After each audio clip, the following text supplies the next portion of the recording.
Electronic Entertainment Expo 2017 has come and gone, leaving trailers and gameplay previews of upcoming games for this year and next, and consoles new and old. Driving games are my genre of choice, so let's have a look at which driving games were previewed this year. From Bandai Namco Entertainment, Project Cars 2. The trailer, called Soul of Motorsport, feels like more of a teaser that promotes the game based on genre rather than anything specific, like a unique selling point. People who've already played Project Cars are probably their target market for now, until more universal promotional content is unveiled closer to the release date. Project Cars 2 was released 22nd September 2017 for PlayStation 4, Windows and Xbox One. From Electronic Arts, Need for Speed Payback. It's the story of a legend climbing back to the top. I'm not sure whether to describe it as Rocky with cars or cars with people. I grew up in the era when the Need for Speed series had begun to use narratives, and it's reassuring for nostalgia's sake to see that it hasn't given up on that. It's a lot more over the top than it used to be, but in a fun way. It's not a problem that it looks like Fast 5 because the Fast and Furious films are what inspired my favourite era of Need for Speed anyway.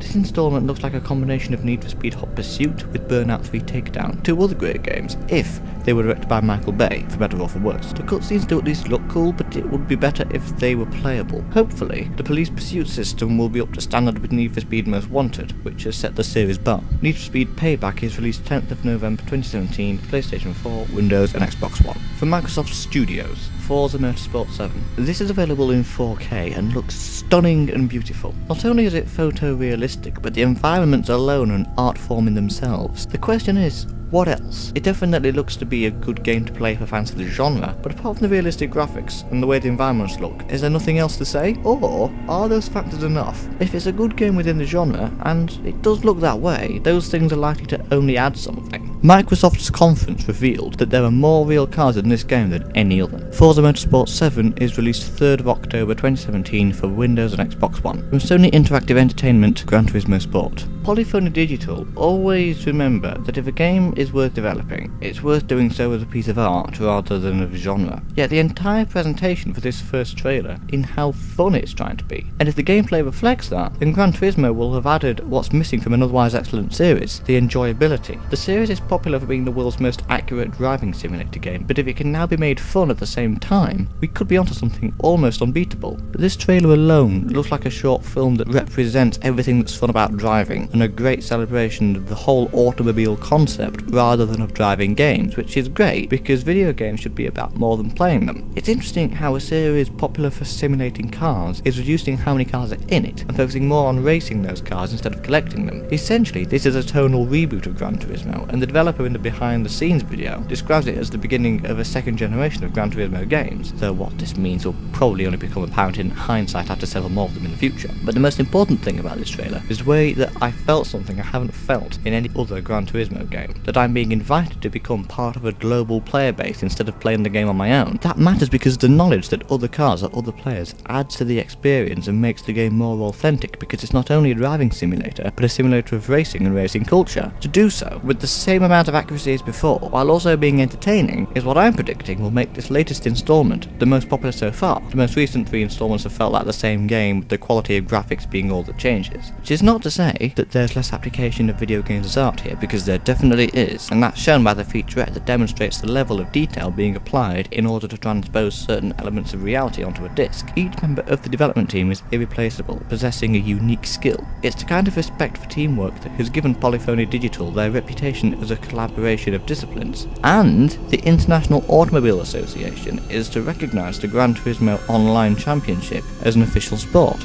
Gran Turismo Sport is released this autumn for PlayStation 4. From Ubisoft, The Crew 2. A driving game, set in San Francisco, released by Ubisoft. Sound familiar? For some reason, this doesn't appeal. Maybe it was the developer's commentary of an action-packed racing game sounding more like a relaxing tour guide. Maybe it's the weird Inception effects used for the fancy transitions. Maybe it's the open world being boring without an apparent objective, or the main attraction being GTA Online if it only had the arcade races. Maybe it's how goofy it is and how sugar-coated it is. Naturally, the addition of boats and planes is due to video game sequels usually having more features than the previous ones, but couldn't there have been more cars, or a different location than the continental United States again? Or maybe I'm bitter that Ubisoft had the chance to develop Driver 6 but didn't. The Crew 2 is released in spring for Windows, PlayStation 4 and Xbox One.